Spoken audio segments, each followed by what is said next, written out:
Welcome back to the channel for another video on our 22 WRX. In this week's video, we're just going to be going over all the parts we have on the car, our future plans, as far as like the parts that go in the car, and some events that are coming up, and maybe some events that we want to do in the future. So let me get you guys set up, and let's talk about what's going on. All right, so this is my 22 WRX.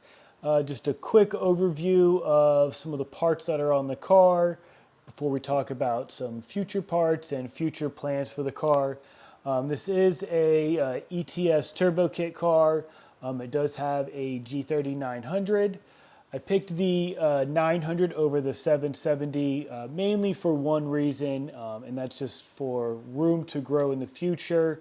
I do want to push this platform, and I do want to have some fun, and I feel like the 770, I feel like with my power goals, I will be like essentially maxing that turbo out, and I don't really want to max anything out. My goals, my realistic goals and goals for this is going to be like mid 600s, maybe low 700s, once everything is all and done. And the turbo setup that we have on this should easily do that. With the 770, we're probably pushing that a little bit harder than what I wanted to or would want to. But yeah, that's why I went with the 900. Now, along with that turbo kit, it does have the ETS front mount kit, an IG AOS. That's, in my opinion, that's like required for all of these Subarus, especially this newer platform as well. Once you do go over like 5,000 RPMs, it does, like, the PCV system likes to cough a little bit of oil, which is perfectly normal and fine for these engines. You add an AOS and it'll filter that out and recycle the oil back into your pan. You can also get a catch can if you'd like as well. And then the only difference with that is you do have to empty it. I know with the popular radium one that's currently out, if you do have this ETS box, you will need to do some trimming. But with the IG AOS, it just bolts on. It works with like the ETS top mount. It works with the parent strut bar. Obviously, it works with the stock intercooler. Probably works with all of the front mounts. But it does not work with the parent top mount intercooler, because I know they have a pipe that runs right here, and it actually goes right where that is. So besides the parent top mount, the IG AOS basically fits with every other combo out there. And with all those extra performance parts, the weakest link on this car is definitely the transmission. So we already addressed that. This car does have an STI 6-speed swap, full swap with an iWire Spider DCCD Pro kit. So everything is all hooked up and wired up and set up. We've done a couple launches with our carbon fiber drive shaft, and it just holds up. It's great. Running an ACT Extreme pressure plate with the street like organic clutch. The pressure plate's pretty heavy, but it is forgiving since it is organic clutch. It's really not that bad, and as far as drivability goes, I know a lot of people say the performance or the HD pressure plate is better than the Extreme, the XT, but the XT does give you some extra clamping force, so in the future, once we push this a little bit more, I don't have to worry about the clutch slipping or anything. Now, with all those drivetrain and engine mods talked about, the car is making 408 horsepower and 413 foot-pounds of torque. It is tuned on 93. That's basically where we decided to leave the car at. Of course, the car has more room in it. We could turn it up more on pump gas if we wanted to make 5, 10, 20 more horsepower. We could definitely do that. But at this power level and the timing and the boost that we have in it, I mean, it's very safe. I can go out there, I can do 3 draggy hits. The car doesn't register any knock on all 3 of those draggy hits. and I could cruise it around town and basically do whatever I want, and I really don't have any fear of something going wrong with the transmission or the engine at this power level. But once IAG has some stage blocked options for us, because they usually have like a stage 1, 2, 3, and then they have like a couple closed deck options. So once we have some options available, I definitely want to put one of those blocks in the car. Head studs. There are probably not going to be any cams available for quite some time. I believe Kelford, maybe like a year or so ago, released the FA20 DIT cams. So I doubt we're going to see any FA24 cams or anything anytime soon. So we'll probably just do like some valve springs or something for the heads. Nothing crazy, but just some valve springs or something so we can like rev it to like 8,000. Because with this turbo, I mean, it's a big turbo, so it doesn't really turn on until like 4,000. And we can definitely extend that power all the way to 8,000, no problem. Just to do that safely, we would probably just do some valve springs. But even when all that is done and we add E85 and do everything, we're still going to be limited. We're still going to be limited by the fuel system. Right now, there's really no good solution to add extra fuel to this car. Nostrum makes high pressure fuel pumps and injectors for the FA20. They haven't released anything yet for the FA24. Same thing, another company, IBR, they make a port injection kit. They even made a BRZ intake manifold adapter kit for the FA20 where you would literally bolt the like red manifold directly to the FA20. And if you're familiar with the BRZ FRS 86 platform, I had one before this car. That car actually has 8 injectors. It has 4 port injectors and 4 DI injectors. So that intake manifold already has the provisions for port injection, and as far as that flow and design, that flow as far as the intake manifold goes was, I mean, it was designed by Subaru engineers as far as efficiency to get the fuel or the port injector, the fuel into the cylinder head and then into the, obviously, the combustion chamber. So like that, as far as flow goes, that is designed by Subaru. So that's a great solution, but IBR doesn't have that yet. Again, for the FA24. I know both those companies have publicly said that they are working on a solution for the FA24. So once both of those options are available, I'm sure we're going to be upgrading our fuel system. But that's why I'm not really in like a big rush to like pull the engine, do head studs, or even like pull the engine and put like rods and piston, because we're still limited by our fuel system. Now you can always do something custom and like drill into the manifold and all this other stuff, and that's not really what I want to do with this. I want it to be a clean, nice looking setup, so I have no problem waiting for these companies to make a really nice solution for us that we'll be testing out on this channel. Now, besides all the power mods and drivetrain mods, we have done a bunch of aesthetic things to it. Obviously, we have some the OEM fog light bezels, the OEM sport grille, some AFD goodies. AFD's been treating us very well. But yeah, we have their front lip on here. We have the Kogeki V4 duckbill. I ran the V3 as well, which I still have. Debating it when we go to Boxer Fest in August, which duckbill to put on. I really like this one, but the V3 is just like OG. Or we might even change it up. We might even put a different one on. I get a lot of questions about the fenders.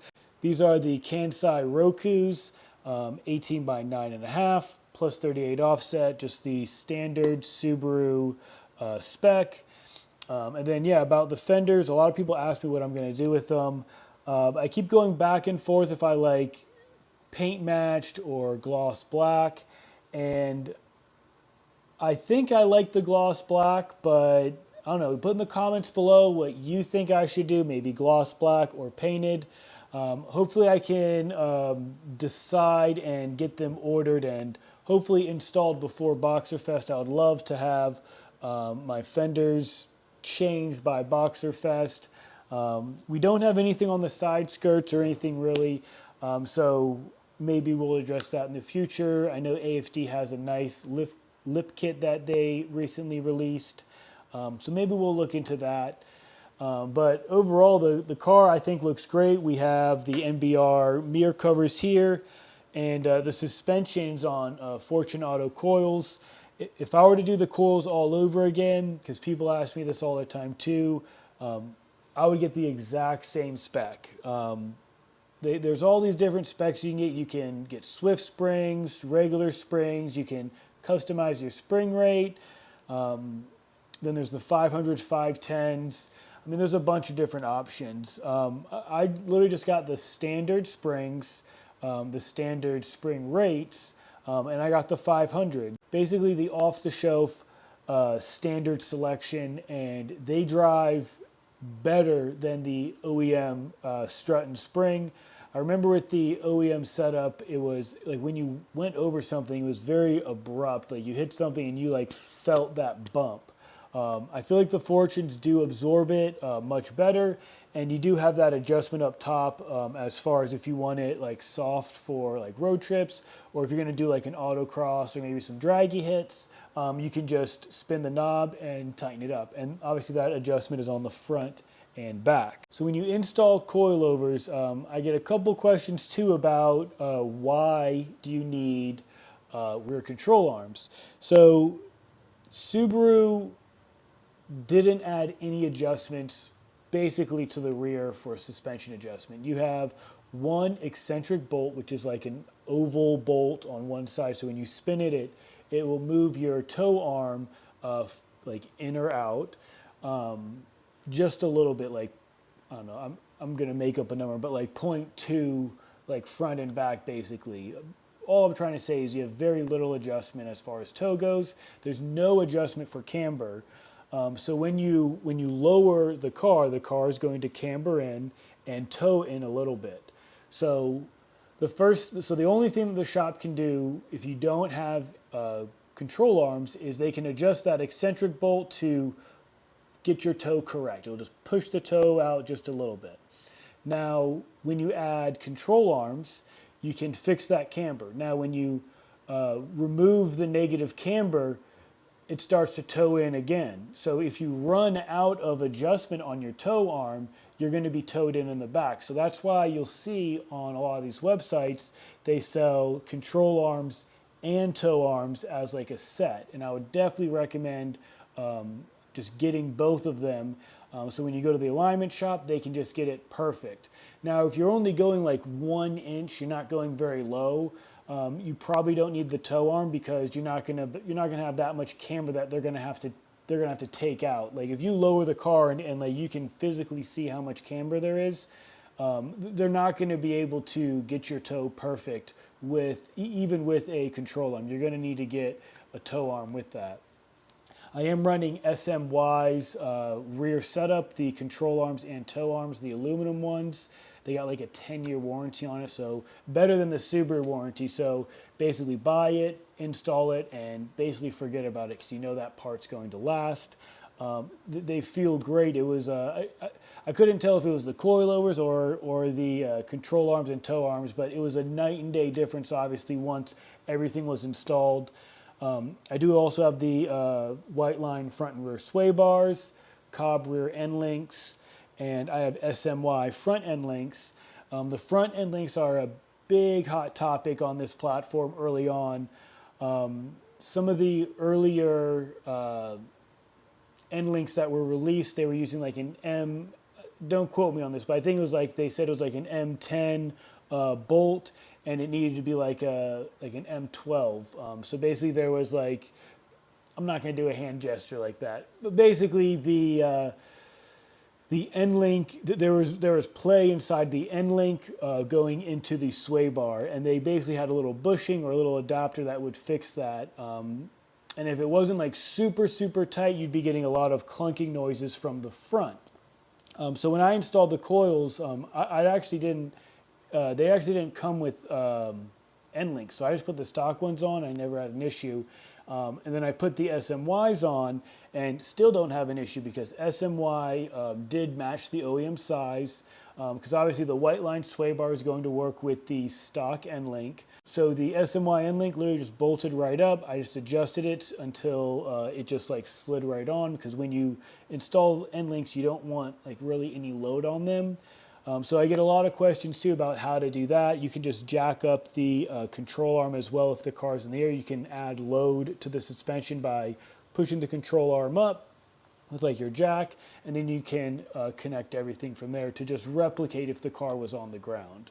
So that's basically like a big overview of everything that's on the car. I wanted to make this video for all the new people joining the channel. We definitely have a lot more stuff coming. I have a couple parts ordered that they've just been back ordered. So once they come in, we'll make some more videos on that. I am talking to a big brake company, so maybe they could help us out, and maybe I can get you guys a discount code as well. So if anyone wants to upgrade their brakes, you can get a discount for that. Now, as far as the brakes go, we do have stock brakes on the car. I keep going back and forth on what I want to do with the brakes. I don't want to add any extra weight to the car, so I don't want to go get like the biggest brake kit out there and just be like, oh, I got like a big six piston brake and it weighs 1,000,000 pounds and the car is slow with the brakes. So I don't want to add weight. Now there are a couple options. Like I said, one of the brake companies that I'm talking to, it's actually a weight savings, and it's still a 4-piston brake. Now there also is, I think it's STM. They make like a drag brake setup. Now I'm really curious about that because like obviously that's super appealing. Like I wouldn't get the scalloped rotors, but I would get like the full face like street rotor if I were to do something like that. But like they say in the description that not meant for street use, which is like, it's humorous when you read when you front mount kit, it's like for off-road use only. So like they could just be putting that there just for that. But like I don't want to like make the car unsafe, and they do say that it's not intended for like constant brake use like in traffic. But I mean, at the same time, you watch like these bigger YouTube channels like Cletus. Got a shirt right here. They do these drag and drives, and I mean they're driving these cars thousands of miles with scalloped rotors, like drag rotor setups. Obviously they swap their tires out, or their wheel and tire setup out for like street tires because they don't want to mess up their nice slicks. But the brakes are the same. So really curious about that. But I'm leaning towards this other company, which we'll talk about in the future, but and maybe I can get some discounts for you guys. So that'll be fun to do, and we'll do it in like stages. I'll probably do the fronts first, and we'll do the rears later, because like 80% of your braking power is in the front, maybe a little bit less, maybe it's like 70%. But anyways, we'll address that in the future. There's a lot of things that I want to do with the car is basically what I'm trying to say. There's a lot more things to do. Like a lot of people say that we're running out of things to do, but that's just install stuff. There's a lot of events I want to do. I really want to bring it to the strip, get some like real times instead of the draggy. So yeah, I mean, there's a lot of things that we can do with the car. There's a lot of things left to do. So stay tuned, enjoy the ride, and I'll see you guys next week.